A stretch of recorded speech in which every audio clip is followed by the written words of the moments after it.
So the Meta Quest 3 is here. I've been testing it out, putting it through the ringer, and I feel like I'm finally ready to share my thoughts on it. This review will likely be different than most, as I'll be focusing primarily on how Meta Quest 3's performance, form factor, and function work for a fitness experience. I'll also cover some of the broader aspects of the Quest 3 that I think are important, but mostly today will be focused on fitness. So right out of the gate, straight up, one of the biggest improvements for the Meta Quest 3 over the Quest 2 is not only the improved fidelity, not the color pass-through, although that is a huge improvement, which we'll discuss in a moment, but it's actually the improved thermals and cooling. And this is an absolutely crucial piece to consider, and not just for fitness, because the improved cooling is actually one of the biggest limitations to performance for a VR headset like this. And in terms of fitness, one of the biggest issues for working out in VR or mixed reality is lens fog, because if there's not good airflow and you get hot and sweaty yourself,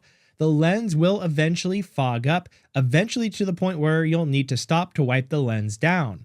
So obviously for fitness, you want the lens to fog up as little as possible, or at least have it delayed long enough for you to get in a good workout. And so the new and improved heat dispersion and airflow with the Quest 3 all work together to make, at least in my opinion, a lot more comfortable, less sweaty workout session that takes significantly longer, at least from my testing, to get to the point where there's any significant lens fog. So that alone, before I get into anything else new or improved here for the Meta Quest 3, is already a huge selling point for me, because it makes the experience of fitness in VR just a lot better.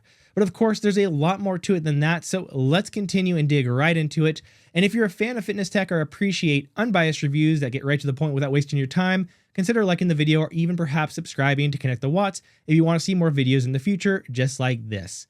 Okay, so continuing with the design of the Meta Quest 3, while it is technically 40% slimmer than the previous Quest 2, that really doesn't feel that much different while in use. Though one hidden benefit is that I would occasionally throw an uppercut and hit the Quest 2 right off my face, so that seems like it'll be a much less of an issue with this Quest 3. The head strap that comes with the Quest 3 works well enough, though it is far from great. It is a lot better than the Quest 2 because it's easier to adjust to your head with the new sliders in the back, but overall it still feels fairly uncomfortable to use for extended periods. Unfortunately, this is definitely something you may really need to replace with a more expensive alternative if you plan on using the Quest 3 for more than 20 to 30 minutes at a time. Additionally, the lens adjustment has been made much easier, because now instead of having to manually adjust the lens by pushing them or pulling them apart, there is now a wheel underneath the headset which allows you to make more fine-tuned adjustments to set the lenses into the best position for yourself to get the most clarity. Now, one thing you should keep in mind with the Quest 3 is that the material here that forms around your face cannot be easily cleaned. So if you'll be sweating in this, it can get sort of nasty, which is why I would definitely suggest some sort of cover for your workouts. Luckily, these extra covers, I think I have a few of them here that I had for the Quest 2, also work for the Quest 3 just fine. The Quest 3 also brings a complete redesign of the controllers, and most notably, the tracking ring has been removed, giving the Touch Pro controllers a much sleeker look. Despite losing the tracking ring, the tracking has been fantastic with these. At no point have I experienced the tracking being any less than perfect with them. And while I do sort of miss the old ring because it has saved my hands from being destroyed on several occasions, I still have to admit that they look a lot better without them. And these controllers have new True Touch haptics, which feel really great to use in games and apps that utilize them, giving you a much more immersive sense when picking up objects or pulling back on a bow. And I hope it will be utilized more in fitness experiences as developers do more with them. Hand tracking is also included right away, so you can have hand tracking take over whenever you place your controllers down. And the hand tracking is all right. It's not perfect and definitely still has a long way to go before it feels anywhere as good as the controllers, but I think over time it will continue to improve, as it has already made significant progress over the past year or two. I still prefer the controller for most fitness experiences, but it is nice to be able to do workouts like boxing, for example, without them. Now, in terms of performance, the new pancake lenses, increased resolution, and refresh rate for the Quest 3 definitely are a big leap forward, though how much you'll notice these improvements will depend on which game or app you're using. For some programs like Supernatural or Beat Saber, it feels clearer and smoother, though not enough that I would suggest upgrading from the Quest 2 if you already have one. For other programs, mostly games or watching movies in 4K, you will notice bigger improvements, but as far as fitness training goes, I'm not sure the improved performance is really the most exciting thing about the Quest 3. At least that is until we discussed mixed or augmented reality, and that is where the Quest 3 has seen a massive improvement over its predecessor.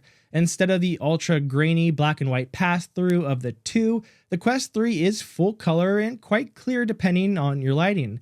It's such a dramatic improvement, but unfortunately feels a little less so just because of what people have seen with the upcoming Apple Vision Pro, which is going to be significantly better than this. But the thing to remember is that the Vision Pro will be around 7 times the cost and likely not really well designed for fitness use at all. So it's a little bit of an unfair comparison, though I totally get it because I do really wish the pass-through also felt like reality here, when it feels more like walking through some sort of VHS version of the world around you with its fair share of distortion and warping. You can read your phone if you really try, but it is severely warped and not easy to use, but it's still a massive improvement and is personally my favorite part about the Quest 3 because it is my belief that fitness in VR, while fun, will always be extremely niche, but fitness applications in augmented reality, that will eventually become mainstream. And that is just because unless you want to pretend forever that you're swinging around bats or sabers or maybe ride a stationary bike or rower, VR is extremely limited when it comes to fitness because you can't see or use actual fitness equipment. With AR or some sort of mixed reality and the ability to see and use dumbbells and barbells or anything else that you may have, I think there are a lot of really cool applications that could be made to really help enhance workouts and make them more engaging, though unfortunately there's nothing that's super impressive available like that yet. So while its potential is very exciting, the current state of games and fitness experiences is much less so. That said, some of the fitness experiences like Synth Riders and Les Mills Body Bootcamp have already added mixed reality options, which is a great start, and honestly, I really prefer those options because it allows me to see the world around me, at least to a degree, so I don't feel so isolated when I work out, and also, I just think the mixture of having my own environment mixed with elements like this is just so cool and much more enjoyable. Of course, there are times when full immersion VR is great, but I think there's going to be a lot of people like me who really like this. Now, when it comes to battery life, unfortunately, using the full color pass-through in this way does eat up a lot of that battery.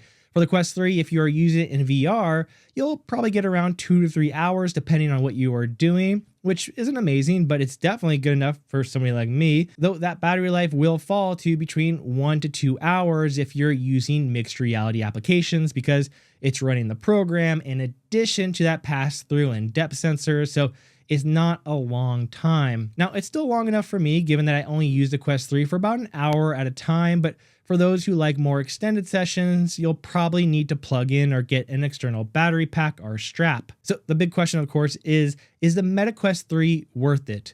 Or maybe just as important of a question, is fitness in VR worth it? And this is going to have a multi-layered answer because I think it's going to depend on each person, whether or not you already have a Quest 2, and whether fitness is going to be your primary purpose for having a Quest 3, or if you'd also be using it for games, entertainment, or work. So first, if you already have a Quest 2 and use it primarily for working out and nothing else, then I do not think the Quest 3 is worth it yet. Yes, there's a lot less lens fog and the color pass-through can provide some great options if you don't always want to be in full VR, but it's a high cost for that improvement. If you already have a Quest 2 and use it for a wide variety of uses, including fitness and games and movies and more, then I think the improvements here are definitely enough that it makes a lot of sense to upgrade. But for those of you who don't already use VR but are interested in exploring it as a fitness tool, I'm not sure it's really there yet, and I know a lot of VR fans are going to get mad at me for saying that VR fitness is just not that great. And look, if VR is what motivates you to get moving and off the couch, then I am all for it, but objectively, fitness in VR still has some significant growing pains. From the sweat buildup on your face to most workouts being arm focused, I mean, all that is fine, but it's not really ideal for any sort of workout or endurance or cardio or strength.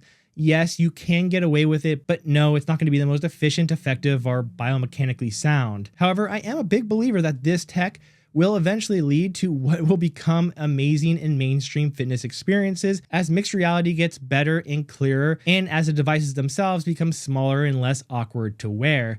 And if you don't want to wait for that future, which is still probably a few years away at least, and want to see how fitness in VR and AR evolve, then by all means, just jump right on in. And like many people who I'm sure will write comments below, VR fitness can be life-changing for some. If you aren't working out and you need something to get you excited or to create a space for yourself to move and sweat and have fun, then by all means, I think you should absolutely try it out. And if you're going to get your first VR headset, then, the Quest 3 is absolutely the one that I would suggest. As always, this is Colin Jenkins with Connect the Watts. Appreciate you being here, and I'll see you next time.